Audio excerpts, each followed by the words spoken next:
IFSA, Prosperity in Progress. So wanneer is dit die regte tyd om jou beleggingsportefeulje te hersien? Frikkie van Loggenberg van IFSA vertel vir ons. Goeiemôre Frikkie. Môre François, wat 'n voorreg om vanmôre hier by julle te wees. Absoluut, so na die einde van die jaar toe, net kyk hoe moeilik die versierings hier, gensversierings. Nou ja, die tyd van die jaar beplan almal dan nou hulle vakansie.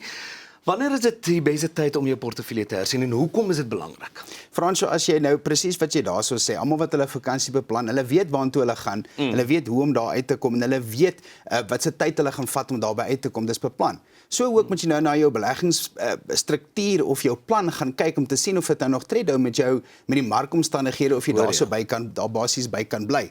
Dis een van daai situasies waar jy moet regtig klinies en onemosioneel gaan kyk na die somme om te sien wat het die afgelope paar jaar met jou portefeulje gebeur en is dit nie 'n goeie tyd om room te gaan afskep, bietjie wins te vat en jou portefeulje basies te herstruktureer nie. Die ander kant ook gaan kyk na jou belastingssituasie. Wat het die renteopbrengs in jou portefeulje gemaak? Het jy bietjie kapitale wins gehad wat jy uitgehaal het? Maak daai sommetjies want dit is baie naby aan die einde van die belastingjaar ook en na dit kan jy niks daaraan doen nie. So jy vra of dit 'n goeie tyd is, dis nou 'n briljante tyd om daarna te kyk. Soos wat hulle sê, wat is die beste tyd? Dit was al gister eintlik.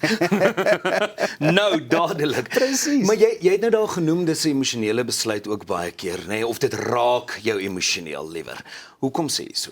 So emosie is een van die grootste risiko's as dit kom by beleggingsbeplanning spesifiek, omdat 'n mens so opgevang word in hierdie hele situasie en is iets wat 'n mens moet identifiseer om dit te kan bestuur, ons moet dit kan verstaan. En dis waar jou adviseur eintlik 'n baie groot rol speel wat jou kan help om hierdie emosies mooi in plek te sit om vir jou klinies 'n plan by mekaar te sit wat data en statistiek het, nie uit 'n emosionele oogpunt uit nie, want dit word baie maklik of dit is baie maklik om opgevang te word as die beurs 'n baie skerp daling het en is 'n negatiewe punt om emosioneel opgevang te word, daar iets daaraan te doen. En aan die ander kant ook, as dit nou goed gaan, dan het mense die onrealistiese verwagting dat dit net aanhou gaan en dit gaan net aanhou en 'n mens kan nie dis nie volhoubaar om in daai spesifieke punt te kyk nie. So jy is of down in the line of jy is verskriklik opgewonde oor dit wat gebeur. Miskien moet jy vir ons 'n praktiese voorbeeld.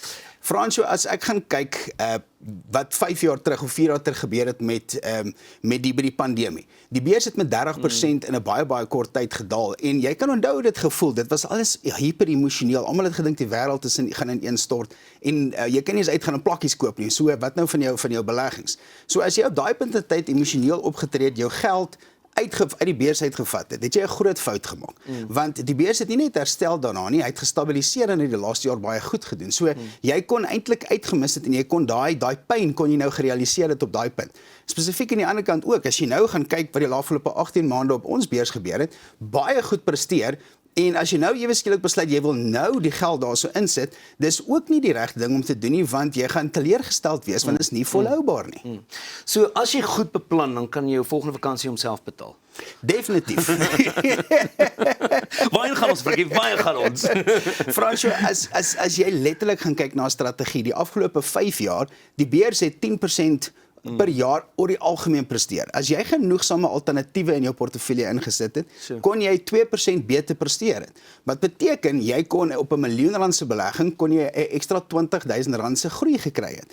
So as jy ons strategie volg, gaan jy net volgende jaar op vakansie nie, jy kan elke jaar op vakansie gaan. Ai, man, so praat 'n bek wat jam moet kry. Dit is Frikkie van Loggenberg van IFSA. En as jy meer wil weet oor die werk wat IFSA doen en om kontak te maak met hulle netwerk van onafhanklike finansiële adviseurs, is jy baie welkom om die woord kontak te stuur na 48422. Dis kontak na 48422. Onthou SMS kos R1.50 elke NBS en fees geld.